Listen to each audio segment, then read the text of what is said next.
in all things, almost all things, you want to be as brief as possible. So like, the classic quote, brevity is the soul of wit, right? You want to be as brief as possible, as little words as possible. So we're talking about taking out little words. Now, over time, you'll just get an eye for it. You'll see your poem and then you'll look at it and you'll be like, okay, I've repeated the same sentence in different words twice. And it's like you're trying to really make your reader know this is, look at this cool point, look at this cool emotion, look at this symbolism.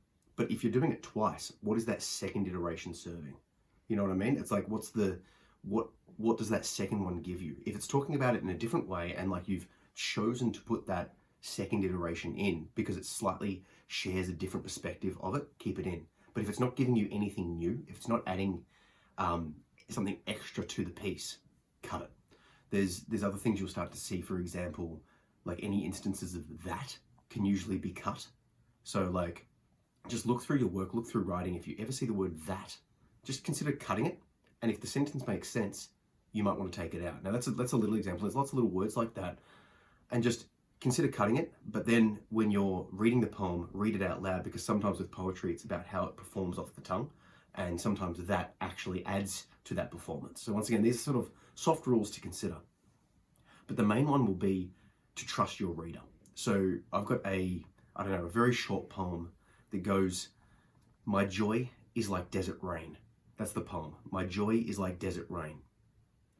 Now, if I just say that to you and it sort of hits you, you're like, oh yeah.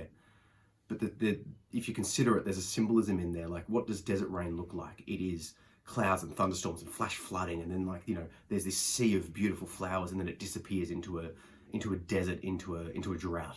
Right? That's the symbolism. Now, I could write a poem that explains that whole sort of symbolism, and that might be better. It might hit harder. But for me, that poem was better served as my joy is like desert rain, and just leaving it there, trusting that the reader will consider it and will contemplate it and will stew with it, and in their mind, it will evoke all of that symbolism that I could choose to explain. I could choose to explain it. In some poems, I will choose to explain it, but I'm sort of trying to do my best to give almost like the files on a computer, like a zip file. Like in the file, you click open and decompress and it opens it up. I want each line in the poem to be like that if the reader chooses to look at it and open it up, it expands. But it's on the reader. Now some readers won't, it's too metaphorical. It's not explained enough. Some readers will want you to explain more. Some readers will want you to explain that whole symbolism. For example, in this instance of, the desert rain and the flowers and the thunderstorm and stuff. And maybe that's your style. But even if that is your style, there'll be a level of over-explaining. There'll be too much. And the least thing you want to do with your poetry is bore someone. The goal of all art, I think, is to move people. You want to move them from their emotionality to somewhere.